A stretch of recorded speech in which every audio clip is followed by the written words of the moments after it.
Shalom, hey, Sister Kate here. I wanted to talk to you today about something that's been popping up in the news that I have some experience and opinion on, and that is the opioid addiction problem here in the United States.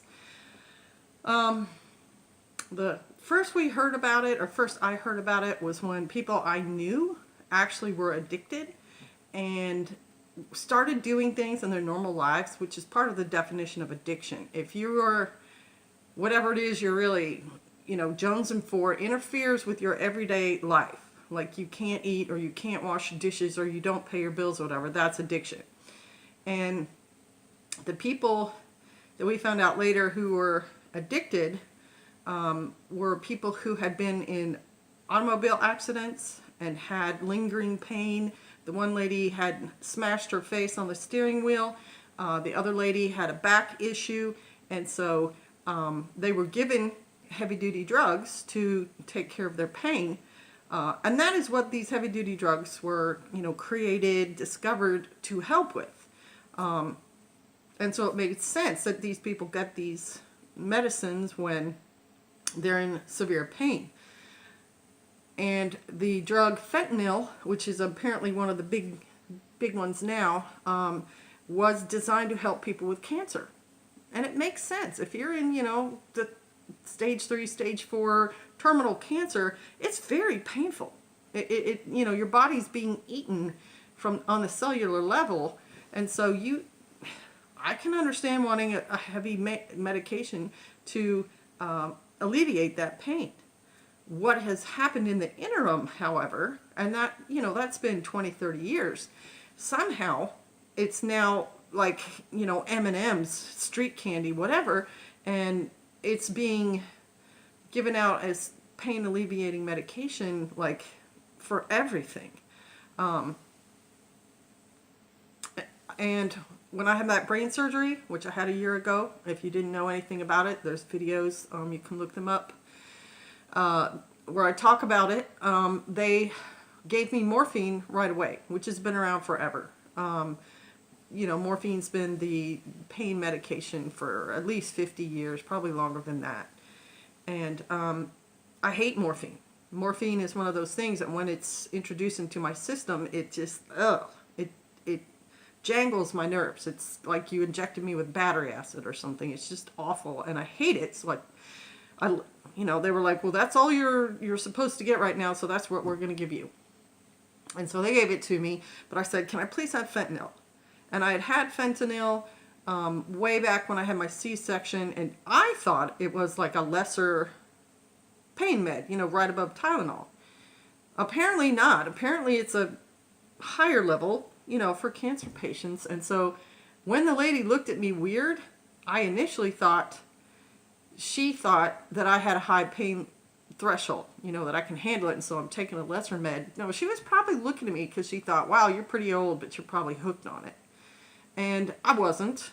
I had that pain medication for like the first 24, 48 hours after the surgery, and after that I started asking for Tylenol. Because I'm one of those people, I don't want to be on pain meds long.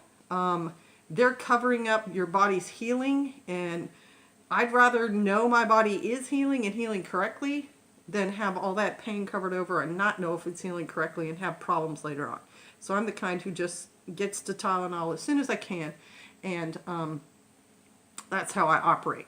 So somehow these pain meds are being handed out for all sorts of things, and people are being addicted to them because they are an addictive type medication, supposedly very, very addictive. Heroin comes from opiates, so do pretty much all the narcotics that are given out by doctors. So whether it was an initial, injury operation that was very painful and the person gets better, for whatever reason, they keep asking for the hydrocodone and they keep getting prescribed it.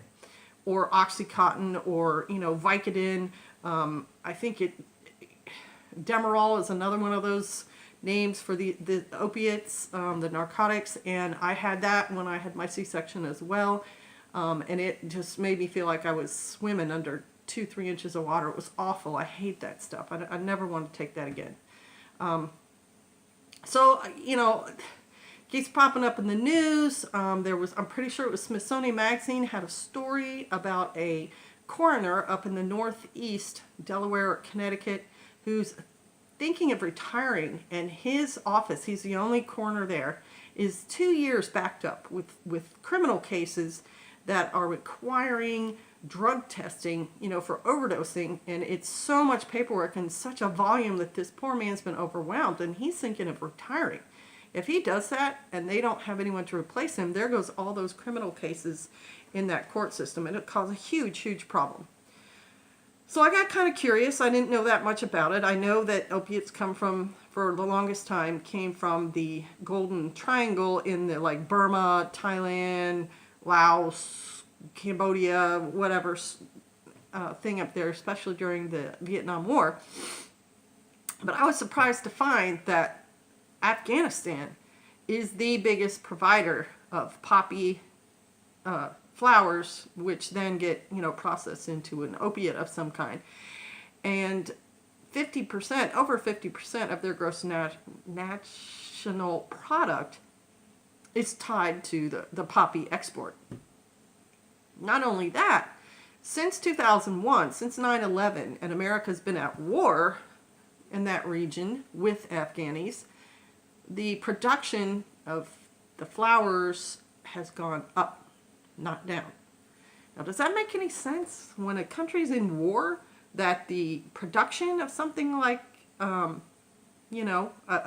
illegal substance goes up? It's kind of strange. And at the same time, the addiction rate in America has gone up. And not only is this addiction rate gone up, but it's affecting people like Mormons. It's their dirty little secret. I read a news article about that, where Mormon people like me are being addicted and overdosing. And there are headlines. Just go on, Drudge or Wikipedia or anything and look at the headlines for the Northeast. There are towns that have multiple heroin overdoses in one day or a weekend, and the first responders talk about how awful it is. So they're at one scene trying to resuscitate somebody, and they get 3 or 4 other calls. There's just not enough people to respond. It is really starting to come to a head. It is a sort of crisis, and it can happen to anyone. One of the stories I read about recently was a young girl, top of her game, first in her class, very motivated, great grades. Someone convinces her to try heroin for the first time. She gets hooked. She's been in rehab 8 times, and is still trying to get herself off of that drug. Look up high-end rehab centers. That was one of the first things that came up when I entered the opioid addiction thing into the Google.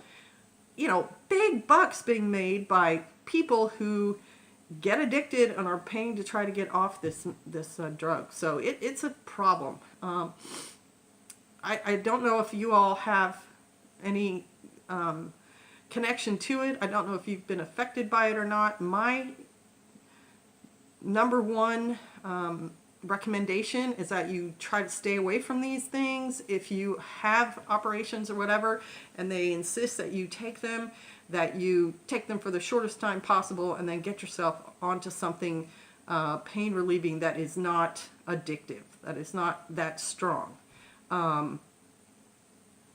As far as rehab and stuff like that, I go back to that The Brain Changes Itself book. You can decide to become a totally different person, totally change your behavior as soon as you want to. Your brain immediately starts forming the new neuro connections as soon as you take that decision. So if you know people who are having that problem, talk to them.